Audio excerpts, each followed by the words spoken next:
Good evening, everyone. I'm Laura Ingraham. This is the Ingraham Angle from Washington tonight. As always, thank you for joining us. Obama's got nothing. That's the focus of tonight's angle. All right, his swagger doesn't have the appeal it used to have. His shout-outs, hello, Pittsburgh. The audience, it just kind of seems juvenile, I think. And now the man who won the presidency as the great uniter is making a nakedly racial insulting appeal to black male voters who are skeptical of Kamala Harris. We have not yet seen the same kinds of energy and turnout as we saw when I was running. That seems to be more pronounced with the brothers. You're coming up with all kinds of reasons and excuses. I've got a problem with that. Part of it makes me think that, well, you just aren't feeling the idea of having a woman as president. And you're coming up with other alternatives and other reasons for that. Well, with Kamala's mounting challenges in battleground states, Obama jetted in and he held court. You saw him there. But rather than addressing concerns about Harris's record on the economy and on the border, people's standards of living, he tried to shame black men into supporting her. So now you're thinking about sitting out or even supporting somebody who has a history of denigrating you because you think that's a sign of strength, because that's what being a man is? Really? That's the argument? His message to black men is clear. You're stupid sexist if you don't vote for Kamala. Is this what all that hope and change was all about all those years ago? All right, let's be very clear here. In the history books, Obama's administration will go down as a failure because when it was over in 2016, the voters rejected his chosen candidate, Hillary Clinton, and they elected someone who had never run for political office before, a businessman, Donald Trump. Americans had had enough of the Obamas, and they wanted to go in a completely different direction. And the facts show why. Remember, President Obama promised to help the middle class and urban voters, but he really never did. And he promised that he would get tough on China, and he was going to declare them a currency manipulator, but he never did. And he promised to renegotiate NAFTA, but we know he never did that either. President Trump got more done in his own one term than Obama did in two, and Trump had a pandemic to deal with. Now look at the real median household income numbers. Wow, hit a record high under Trump. Even CNN had to report it. Well, Obama knows all this, and he knows that in every poll conducted for the past few years, voters have been very clear. They prefer Trump's economic record to Biden and Harris's. So while Obama, I think, believed he needed something new to say yesterday, and he tried to save this issue for Kamala. Now, he's had months to think about an argument, but this was the best he could come up with. The reason some people think, well, I don't know, I remember that economy when he first came in being pretty good. Yeah, it was pretty good, because it was my economy. I had spent 8 years cleaning up the mess that the Republicans had left me the last time.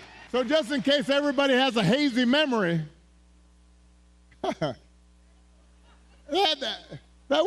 didn't do nothing except those big tax cuts. Not surprising from the man who famously said this. Somebody helped to create this unbelievable American system that we have that allowed you to thrive. Somebody invested in roads and bridges. If you got a business, you didn't build that. Somebody else made that happen. Yeah, Trump didn't help build that economy. I did. Now, almost nothing Obama said in Pittsburgh was actually true. For Donald Trump and his cronies, freedom means that the powerful can do whatever they please. We believe in the freedom to provide for our families. We believe that true freedom gives each of us the right to make decisions about our own life. Oh, really? Then why is Kamala sitting on $1 billion war chest if she's not supported by the powerful, Mr. President? Now, under Trump, the powerful weren't allowed to flood our communities with migrants or to send your jobs offshore. Like, Obama doesn't even sound like he believes much of what he's saying anymore, and especially about Kamala. The good news is Kamala Harris, she doesn't have concepts for a plan. She has an actual plan to make your life better, to bring down the cost of things like groceries. She'll go after corporations that are jacking up prices. All right, I have a question for Obama. If she has this great detailed plan, why is she unable to explain or to defend it under real questioning? Why are the voters not buying it? And why does she need you to try to do it all for her?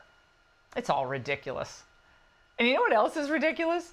That the guy who was awarded the Nobel Peace Prize in his first year in office, which is still hilarious, is now on the same side as Dick Cheney.